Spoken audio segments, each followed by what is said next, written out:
김도훈 평가사입니다. 자, 오늘은 법정지상권이 성립된 토지였는데 낙찰받고 다시 재경매가 나왔습니다. 왜 이 토지는 왜 다시 재경매가 나왔을까요? 오늘 설명드릴 법정지상권 풀이 방법에 따르지 않아서 그러지 않았는가 이렇게 이해가 됩니다. 자, 법정지상권은 쉽게 들어가면 안 되고 명확한 풀이 공식에 의해서 들어가셔야 됩니다.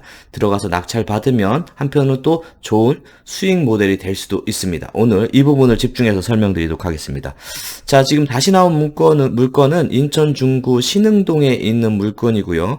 감정가 6억 6,700에 대지입니다. 지금 보시는 것처럼 중국집이 이렇게 위치하고 있고 해당 중국집이 법정지상권 성립 여부, 법정지상권은 법적으로 대단히 다퉈야 되는 거기 때문에 이걸 무조건 법정지상권이 성립되었다, 안 되었다, 경매 재판부에서는 명확하게 판단하지는 않습니다. 성립 여지 있음 정도로 합니다. 그래서 성립 여지가 없을 수도 있고 진짜 있어서 토지 낙찰받고 나서 활용 못하는 경우들도 있습니다. 자, 보면은 지금 이제 7월 달에 3억 4,700만 원에 한 분이 낙찰받고 미납을 했습니다. 미납을 해서 다시 진행이 되는 물건입니다. 법정지상권 성립 여부에 대해서 법률 전문가가 아닌 이상은 어려운데 그래도 1차적으로 검토해 볼 게 있습니다. 등기부등본. 자, 등기부등본. 법정지상권이 성립됐다라는 거는 초기에 동일인 토지에 동일인이 건물을 지었을 때 법정지상권이 성립된다라고 얘기를 합니다. 그래서 지금 보니까 이 건물부터 볼게요.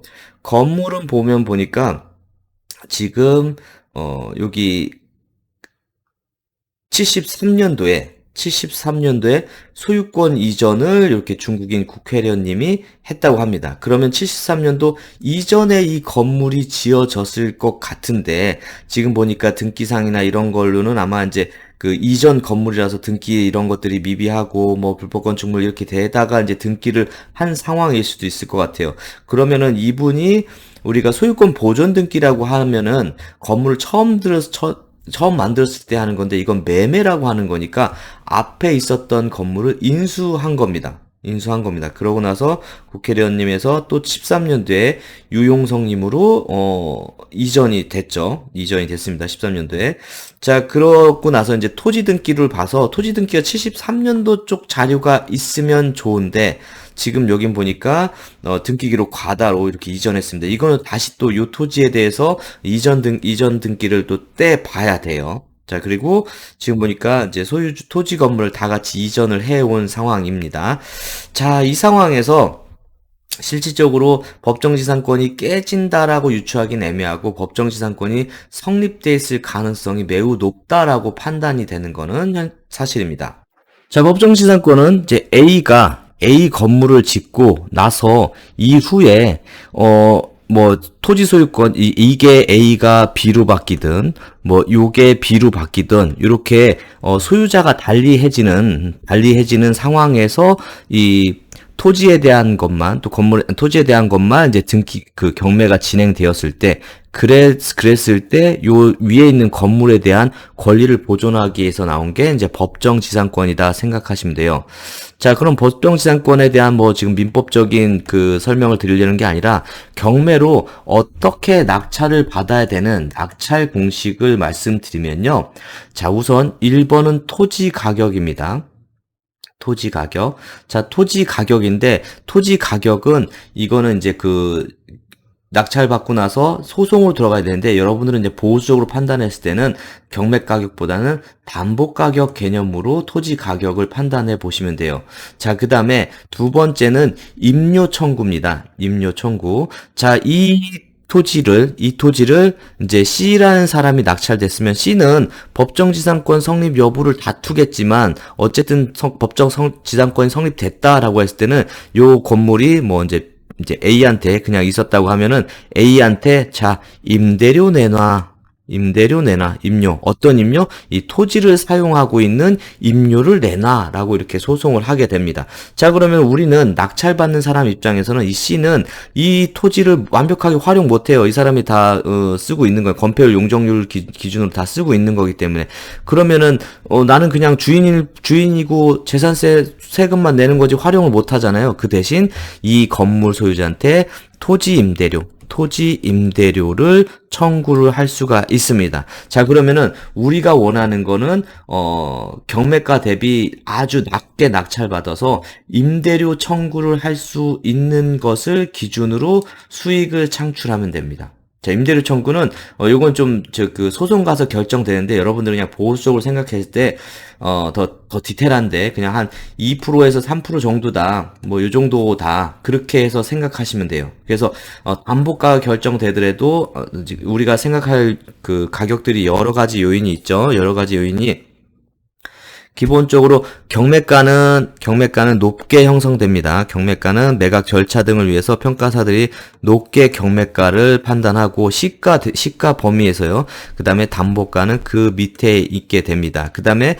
우리가 이거보다 훨씬 낮은 비율로 낙찰을 받게 된다고 하더라도 실질적으로 경매가가 100이고 담보가가 70이고 내가 한 20 정도 낙찰 받는다 했을 때 결국은 담보가 수준 정도에서의 비율에 그 2% 3% 정도 되는 거니까 결국은 2% 3% 수익률이 내가 낙찰을 더 낮게 받으면 이 2% 3%율이 6% 7%까지 막 10%까지 올라갈 수 있겠죠? 그쵸? 그렇기 때문에 어찌 보면 수익률 기준으로 봤을 때는 법정지상권 성립된 물건은 우수하다라고 할 수가 있습니다.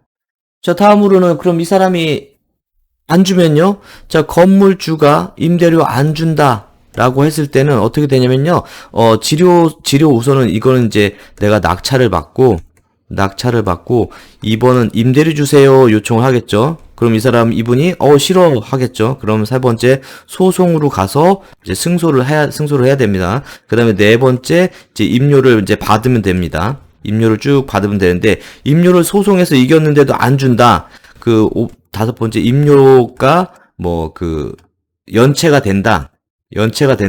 연체가 계속 5년인가, 제가 지금 살짝 애매한데, 5년 정도 연체가 5번, 5회 정도 연체가 되면은 이제 법정지상권은 소멸이 됩니다. 자, 법정지상권이 소멸이 되니까 너 나가, 아니면 철거, 이렇게 돼버릴 수가 있어요. 자, 그 다음에 6번에는 이제 철거.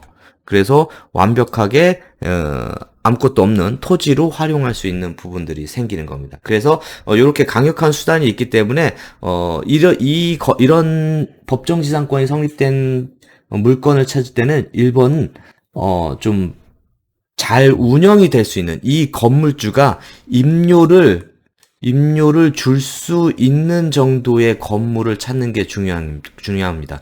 뒤에 보니까 지금 할렐레 하고 아유 임료 주다 마나 이 건물 네가 알아 가져가 부시든 말든 난 상관없어. 이런 거는 다 해봤자 시간만 들고 돈만 들고 의미가 없어요. 그래서 임료를 충분히 줄 수 있는 건물이 소재한 토지를 낙찰받는 것이 법정지상권 성립된 경매 물건의 핵심이다.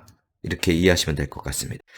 자, 그래서 이분도 어찌 보면은 52% 법정지상권 성립된 거 52% 낙찰 받는 거는 조금 아닐 것 같아요. 예.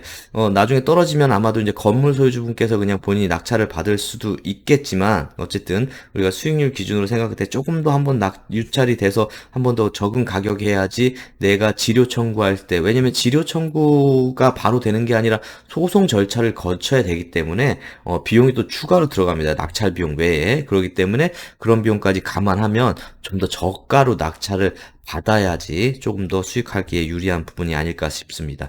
자, 우선 대상 지역은 일반 상업 지역이고요. 지도를 보더라도 조금 애매한 부분은 뭐냐면 제가 이쪽 지역을 더 정확하게 분석을 못해서 그런데 지금 여기 이제 신포역이 있고, 요쪽에 뭔가 좀 개발이 되는 듯 하면서도 여기도가 개발이 되는지 안 되는지 좀 애매모호해요. 구역으로 재개발 사업을 진행할지 안 할지. 그쪽 오피스텔이 들어서는 거 보니까, 여기도 이제 큼직큼직하게 아파트들이랑 이런 것들이 들어서 있으니까 여기 막 공터도 있잖아요.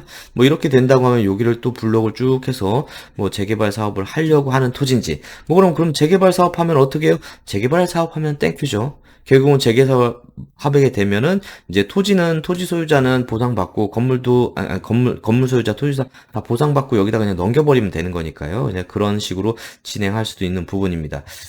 그래서 뭔가 좀 움직이려고 하는 거, 제가 이쪽은 더 디테일하게 조사를 못했습니다. 그런 경우에는 양쪽을 다 노릴 수 있는 부분도 있습니다. 자, 대상 도로를 보니까, 뭐, 이제, 그거는 이제 다음 단계고, 이렇게 되어 있는 도로입니다. 이렇게 되어 있는 도로고, 지금 해당 중국집이 여기에 위치해 있네요. 호노상으로도 아주 위치가 잘 보이고, 주변에 아파트들이 있기 때문에 중국집으로도 배달이나 이런 것도 좋지 않을까. 좀 더 리모델링하고 뭐 아니면은 나중에 건물을 인수하거나 뭐 이거 어차피 이렇게 오래된 중국집 같은 경우는 저희가 말하는 그냥 바닥 권리금 같은 개념도 성립될 수 있는 좀 그런 건물이기 때문에요. 그래서 그런 효과도 좀 노릴 수 있지 않을까 생각됩니다. 자, 그래서 오늘은 인천 중구 신흥동에 재감정으로 다시 나온 법정지상권 성립된 토지에 대해서 설명드렸습니다. 감사합니다.